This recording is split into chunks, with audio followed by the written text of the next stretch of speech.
కాకినాడ జగన్నాథపురంలో గల శ్రీ శ్రీదేవి భూదేవి సమేత శ్రీ వెంకటేశ్వర స్వామి వారి దేవస్థానం 59వ వార్షిక భీష్మ ఏకాదశి కళ్యాణ బ్రహ్మోత్సవం ముగింపు సందర్భంగా స్వామి అమ్మవార్ల తెప్పోత్సవం అత్యంత ఘనంగా జరిగింది. విద్యుత్ దీపాలంకరణ మధ్య ప్రత్యేకంగా అలంకరించిన బోటుపై స్వామి అమ్మవార్ల ఉత్సవ విగ్రహాలను ఉంచి వైభవంగా తెప్పోత్సవం నిర్వహించారు. ఆలయ ప్రధాన అర్చకులు పొందూరు రంగాచార్యులు శాస్త్రోక్తంగా ఘనంగా నిర్వహించగా భక్తులు పెద్ద సంఖ్యలో తరలివచ్చి తెప్పోత్సవంను కన్లారా తిలకించి తరించారు.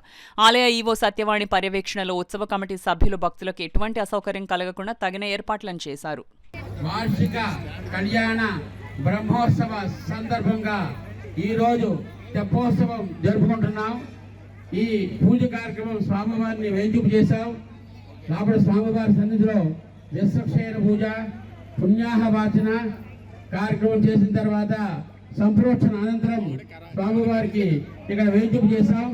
ఇప్పుడు మనం ఈ తప్పని బయలుదేరడానికి ముందుగా గంగ పూజ చేస్తాం. గంగ పూజ అనంతరం స్వామివారికి కేశనామార్చన చేసి మనం బయలుదేరవలసి ఉంటుంది. అందరూ కూడా నెమ్మదిగా వచ్చి కూర్చోండి.